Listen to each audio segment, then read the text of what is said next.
యేసుప్రభు ఎందుకు కుళ్ళిపోలేదు చెప్పండి? పరిశుద్ధుడు. ఇంకా ఆయన పాపికి పుట్టలేదు, పాపం వలన పుట్టలేదు. పాపికి పుట్టలేదు, పాపం వలన పుట్టలేదు. ఆయన కణములో ఏం లేదు. ఒక మాట, నేను ఒక మాట అంటాను, ఏమనుకోతా, మన ఫ్రెండ్లీగా చెప్తా. యేసుప్రభు మరియకు కూడా కుమారుడు కాదు. మరి కుమారుడా యేసుప్రభు? ఎట్లా చెప్పండి? నన్ను తప్పుగా తీసుకోకండి. ఒక మనిషి జన్మించాలంటే XY ఫామ్ అవ్వాలి. XY ఫామ్ అయితే ఆ బేబీ వస్తుంది, బేబీ ఫామ్ అవుతుంది.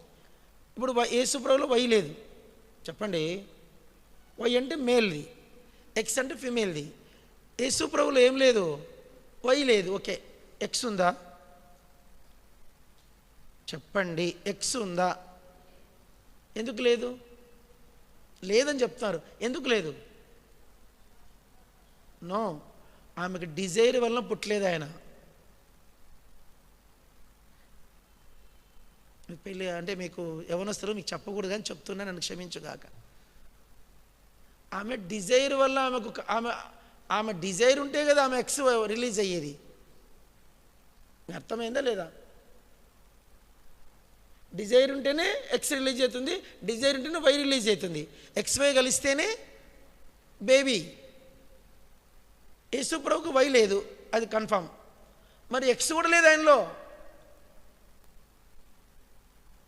అండర్స్టాండ్? ఎంతమందికి అర్థమేం చెయ్యొద్దండి. ఇప్పుడు టెస్ట్ ట్యూబ్ బేబీ ఫామ్ కావాలంటే ఒక ఫిమేల్ నుంచి ఎక్స్ తీసుకుంటారండి, ఒక మేల్ నుంచి వై తీసుకుంటారు. మేల్ నుంచి వై, ఎక్స్, ఓన్లీ వై మాత్రం తీసుకుంటే బేబీ ఫామ్ కాడు. కంపల్సరీ ఏముండాలా చెప్పండి? ఎక్స్ ఉండాల. 2 ఎక్స్లు అయితే అమ్మాయి పుడుతుంది. నాకు కరెక్ట్ తెలియదు. XY అయితే అబ్బాయి పుడతాడు. మేల్లో ఎక్స్ ఉంటుంది, మేల్లో వై ఉంటుంది. ఫిమేల్లో ఎక్స్ ఉంటుంది, ఫిమేల్లో వై ఉంటుంది. కానీ ఇక్కడ అంటే బాటనీ జువాలజీ చెప్తున్నాను, ఏమనుకోకండి. ఫిమేల్లో ఎక్స్ ఉంటుంది, వై ఉంటుంది, మేల్లో XY ఉంటుంది. కానీ బేబీ ఫామ్ అయ్యేటప్పటికి రెండు వైలు కలిస్తేనేమో వై బాబు పుడతాడు, 2 ఎక్స్లు కలిస్తేనేమో బేబీ ఫిమేల్ వస్తుంది. నీకు యేసుప్రభులోకి వై ఎంటరే కాలేదు, అట్లనే ఎక్స్ కూడా రిలీజ్ కాలేదు. ఆమెకి ఏం చెప్పాడు దూత? అమ్మా, నీకు శుభమగునుగాక, నీకు పుట్టబోయేవాడు పరిశుద్ధుడు అనబడతాడు, సర్వోన్నత శక్తి నిన్ను కమ్ముకుంటుంది. దేవునిలో XY లేవు, జాగ్రత్త అండి మాట చెప్పండి. దేవునిలో ఏం లేవు. దేవుడు ఆత్మ, ఆయనకి ఎక్స్తో పని లేదు, వైతో పని లేదు. మన జ్ఞానమునకు యోబంటాడు, ఆయన మనకు అగోచరుడు. అదేంటో మరి తెలియదు, మనకు అక్కడికి వెళ్ళినాకే తెలుస్తుంది. అది ఎట్లా ప్రభా? అక్కడికి వెళ్ళాక మీకు అర్థమవుతుంది. కొన్ని మనకు అర్థం కాని బియాండ్ ఉన్నాయి, ఆ జ్ఞానం మనకి ఇంకా అందలేదు. ఇప్పుడు యేసుక్రీస్తును మరియా నా కుమారుడు అని సంబోధించడానికి ఆమెకు అధికారం లేదు. ఉందా అండి? ఇప్పుడు నా కొడుకు అంటుంది. ఎవరు? మరియక్క కొడుక ఆశయాలు? మరియక్క నీ కొడుకే ఆశయాలు? నా కొడుకు అంటుంది. అంటే మీ కణము అందులో ఉంది, అందుకు నీ కొడుకు. యేసుక్రీస్తులో మరియ కణము లేదు. మరియ కణము ఉండాలంటే ఆమెకు డిజైర్ వలన పుట్టితే మరియ కణం వచ్చింటుంది. ఆమె గర్భములో ఆయన ఉన్నాడే కానీ ఆమె రక్తమునకు ఆయన సంబంధమే లేదు. ఆయన రక్తానికి యేసుప్రభుకి ఇంగ్లీష్ బైబిల్ ఉంటే మీకు చూపిస్తాను. ఇంగ్లీష్ బైబిల్లో 3 సందర్భాల్లో యేసుప్రభు వాళ్ళ అమ్మతో మాట్లాడతాడు. ఒకసారి ఏమంటాడు? ఓ ఉమెన్ అంటాడు. ఎక్కడ? యోహాను సువార్త 2లో. రెండో సందర్భంలో మత్తయి సువార్త చూడండి మాటలు, 3 మాటలు. ఎవరైనా ఇంగ్లీష్ బైబిల్ చదవండి టక్కని. John gospel 2nd chapter, King James అయితే 4వ వచనం. త్వరగా ఇంగ్లీష్ బైబిల్ చదవమన్నా. గట్టి చదవమ్మా. 2nd chapter 4th verse.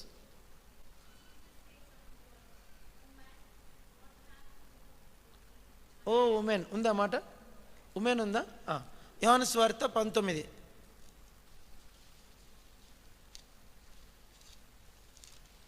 యోహాను సువార్త 19 చదవండి.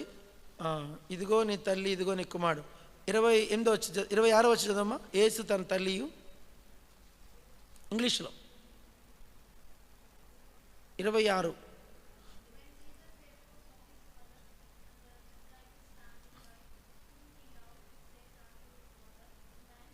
ఓ ఉమెన్ ఏమన్నాడు?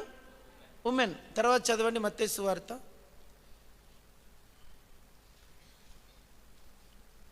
12వ అధ్యాయం.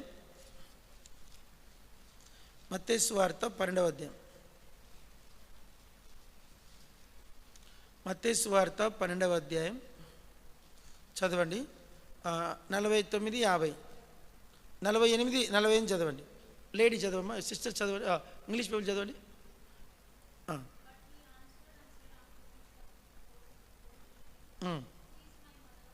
Who is my mother? అందరు చెప్ప, చాలా అవసరం లేదు, చెప్పండి. హూ ఈజ్ మై మదర్ చెప్పండి. మళ్ళీ ఒక్కసారి చెప్పండి. అంటే యేసుక్రీస్తు వాళ్ళ అమ్మ వచ్చి నిలబడి నా కుమారుడు అంటే నువ్వు నా తల్లివే అన్నాడు ఆయన.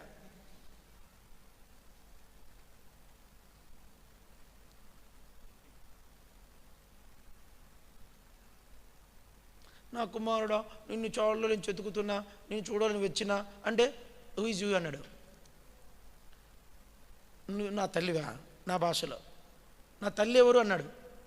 అప్పుడు నేను అనుకుంటా, మరియమ్మ బతికినంతకాలం నా కొడుకు నా కొడుకు నా కొడుకు అనుకుంది. నిజానికి యేసుప్రభు మరియమ్మ కొడుకు చెప్పండి. కాదు కాదు కాదు కాదు కాదు కాదు. జస్ట్ ఆమె గర్భం వాడుకోవడం అంతే. అద్దె గర్భం అది. ఏం గర్భం అది? అద్దె గర్భం. ఇంకో విషయం చెప్పనా, మరియమ్మ కూడా యేసుప్రభు రక్తములో తన పాపములు కడుక్కోకపోతే ఆమెకు కూడా పరలోకం లేదు. ఆమె పాపే కాదా? మరియ పాపే కాదండి? పాపకి పుట్టిందే లేదా? ఆమె ఎట్లా పరలోకం పోతుంది? ఆమె పరలోకం పోవాలంటే ముందు ఆమె ఏం ఒప్పుకోవాలా?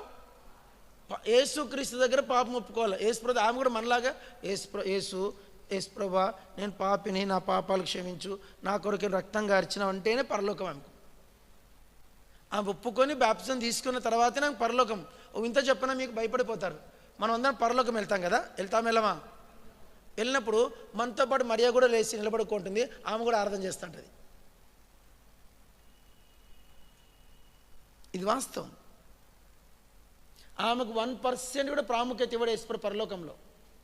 1% కూడా ఎక్కువ ఇవ్వడు. నువ్వు దేవుని మాట నువ్వే ఆమె కంటే ఎక్కువ ఆయనకు. ఇది నిజం. అందుకే బైబిల్ ఆత్మ సంబంధమైంది. ఇది అంత సులభంగా ఎవరికి అర్థము కాదు. అందుకు యేసుక్రీస్తు డిఎన్ఏ ఎందుకు ఇవన్నీ చెప్తున్నారంటే, యేసుక్రీస్తు డిఎన్ఏలో ఏం లేదు? ఎక్స్ లేదు. పాపం అంటే ఇదండి. ఎక్స్ లేదు, వై లేదు. There is no X Y. ఎట్లా ఆయన ఆయన మనుష్య కుమారుడు, మనిషికి పుట్టినోడు అవుతాడు ఆయన. అందుకే ఆయనలో పాపం లేదు. అందుకే ఆయనలో ఆయన గురించి ఆయన దైవత్వం వేరే, సబ్జెక్ట్ వేరేది. యేసుక్రీస్తులో ఉన్న దైవత్వం ఆ సబ్జెక్ట్ వేరు. ఇప్పుడు చెప్పను నేను, ఇప్పుడు చూద్దాం అది. కాబట్టి ఆయన మనలాగా రియాక్ట్ కాడు.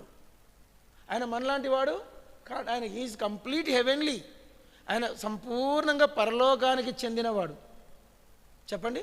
దేహము మట్టిచే దేహం ఉంది కానీ ఆయన ఆత్మ మన వంటి ఆత్మ కాదు. అది మనం పాపముల చేత అపరాధం చచ్చిన ఆత్మ మంది. మనమేమాత్మ? పాపముల చేత అపరాధముల చేత చచ్చిన ఆత్మ. ఒక మాట చెప్పన, మన దావీదు ఒక మాట అన్నాడు. ఎవరైనా కీర్తన 51 చదవండి. 51వ కీర్తన చాలా చక్కని మాట ఉంటుంది ఇక్కడ. 51వ కీర్తన. వెయిట్ 51వ కీర్తన 5వ వచనం అందరు చూడండి. నేను పాపములో పుట్టినవాడును, పాపములోనే నా తల్లి నేను గర్భమున ధరించాను. అందరూ ఒకసారి చదవండి మళ్ళీ గట్టిగా. పాపములోనే. నేను ఒక ప్రశ్న వేస్తానండి. ఈ వాక్యం చెప్పేటప్పటికి దావీదు శుభ్రంగా బెత్షెబా ఒక కొడుకును అన్నాడు. ఆ కొడుకు కూడా చచ్చిపోయాడు. అప్పుడు రియలైజ్ అయ్యి కీర్తన రాశాడు ఆయన. దావీదు బెత్షెబా యుద్ధకు పోయి వచ్చిన తర్వాత రచించిన కీర్తన. ఇప్పుడు దావీదు అప్పుడు తనకి ఏమర్థమైందంటే నాలో అడాల్టరీ ఉంది. చెప్పండి, ఉందా లేదా? ఉందా లేదండి? నాలో మర్డర్ ఉన్నాడా లేడా? ఉన్నాడు లేడండి? దావీదులో మర్డర్ ఉన్నాడు అంటే హంతకుడు ఉన్నాడు, వ్యభిచారి ఉన్నాడు. నీకు భార్య, నీకు 8 మంది భార్యలు ఇంట్లో పెట్టుకొని ఆమెను తెచ్చుకొని పాపం చేశాడు. తర్వాత వేషధారి, ఈజ్ ఎ హిపోక్రైట్, మంచి యాక్టర్. ఎవరు? దావీదులో యాక్టర్ ఉన్నాడు, మర్డరర్ ఉన్నాడు, హిపోక్రైట్ ఉన్నాడు, అడాల్టర్ ఉన్నాడు. ఇప్పుడు ఆయన పెద్ద క్వశ్చన్ వచ్చిందంట, ఏంది నేనేంటి పాపాలు చేయడం ఏంటి? How I did this sin? మీరు చెప్పండి, how I did this sin? చెప్పండి, హౌ? నేను ఎలా చేశాను ఇంత పెద్ద పాపం? నేనేంటి ఇంత ఘోర పాపము చేయడం ఏంటి అని క్వశ్చన్ వచ్చినప్పుడు అప్పుడు ఆయనకు రివీల్ అయిన సత్యం ఏంటంటే, పాపము. ఒక ప్రశ్న వేస్తాను. దావీదు, జాగ్రత్త, చాలా ఇంపార్టెంట్ క్వశ్చన్. దావీదు వాళ్ళ అమ్మకు పుట్టినాక పాప, కడుపులోనే పాప? జాగ్రత్త తినండి. దావీదు పుట్టినాక పాప, గర్భంలోనే పాప? మరొకసారి చెప్పండి. దావీదు పుట్టినాక పాప, గర్భంలోనే పాప? ఎందుకో చెప్పండి. గర్భంలో పాప ఎందుకో చెప్పండి. XYలు ఉన్నాయి. X వచ్చి యెషయాది, సారీ Y వచ్చి యెషయాది, X వచ్చి వాళ్ళ అమ్మది. వాళ్ళ అమ్మ పేరు లేదు బైబిల్లో. ఆ 2 కణాలు ఉన్నాయి. వాళ్ళిద్దరు ఎవరు? మళ్ళా ఆదాం సంతానమే. వాళ్ళిద్దరు ఎవరండి? ఆదాం సంతానమే. కాబట్టి ఆ ఇద్దరు సంతాన లక్షణాలు వీనిలో ఉన్నాయి. అందుకే ఆయనలో అడాల్టర్ ఉన్నాడు, మర్డరర్ ఉన్నాడు, హిపోక్రైట్ ఉన్నాడు, యాక్టర్ ఉన్నాడు. హెబ్రోన్లో మేము ఉన్నప్పుడు అప్పుడు మా మీదకి సడన్గా స్క్వాడ్ వచ్చేది. స్క్వాడ్ అంటే పెద్ద సేవకులు టెస్ట్ చేసేది. నేను నిజంగా చేసింది చెప్తున్నా. వాళ్ళు వస్తూనే అంతవరకు గురి పెట్టి తిరగబోతాంట. అంకుల్ వచ్చాడు, అగస్టిన్ అంకుల్ వచ్చాడు. హెబ్రోన్ అగస్టిన్ అంకుల్ పెద్ద ఆయన, అంకుల్ తెలుసు. ఆయన వస్తూనే అమ్మో అగస్టిన్ గారు వచ్చారని చెప్పి బుడుక్కలు అని చెప్పకుండా వచ్చేవాడు. బుడుక్కలు వేసి మోకరించి బైబిల్ చదివేవాడిని. నేను చేసిన పని చెప్తున్నా. అంతసేపు ఏం చేసినా గుర్రు పెట్టి తిరగబోయినా. ఆయన వస్తానేసరికి ఏం చేసినా చెప్పండి అయ్యా, లేచి బైబిల్ చదివినా. ఇప్పుడు చెప్పు, నేను యాక్టరా? ఎవరు? నేను పెద్ద యాక్టర్. నేను ఎవరు చెప్పండి? యాక్టరా కాదు నేను అని నాలో ఎవరున్నారు? ఇది ఎక్కడి నుంచి వచ్చింది? XY. ఎక్కడి నుంచి వచ్చింది? మా నాయన Y, మా అమ్మ X. ఇప్పుడు యేసుక్రీస్తులో ఏం లేదు? XY లేవు. అందుకే ఆయన పరిశుద్ధుడు. అందుకే ఆయన మానవునికి చెందింది ఏది తీసుకోలేదంట. ఆయన మీకు అర్థమైందా? మానవునికి చెందింది చెప్పండి అన్నమాట. యేసు ప్రభువులో ఏది ఎందుకు లేదు? ఆయన మనలాంటోడు. ఆయన రూపము మనిషే, జన్మము మనిషే, మనలాగే బొడ్డుతాడు తెంచుకొని పుట్టాడు. కానీ ఆయనలో ఏం లేవు? XY లేవు. అందుకు ఆయన పరిశుద్ధుడు. ఇది కొంచెం మనకు బియాండ్, కానీ కొంచెం అర్థం చేసుకుంటే అర్థమవుతుంది. అందుకే ఆయన రక్తం కూడా ఏం రక్తం? అది మనలాంటి రక్తం కాదు. మన రక్తం ఏంది? వట్టి కుళ్ళిపోతుంది, వట్టిగా చెడిపోతుంది, వట్టిగా వాసన పడుతుంది, శుభ్రంగా పురుగులు తినేస్తాయి మనల్ని. యేసుప్రభు రక్తంలో ఏం లేదు? XY లేవు, పాపము లేదు. అందుకు ఆ రక్తం, అందుకే పరిశుద్ధాత్మ ఆ మాట రాశాడు, నీ పరిశుద్ధిని. అది కారణం. అర్థమైందా మీకు ఇప్పుడు?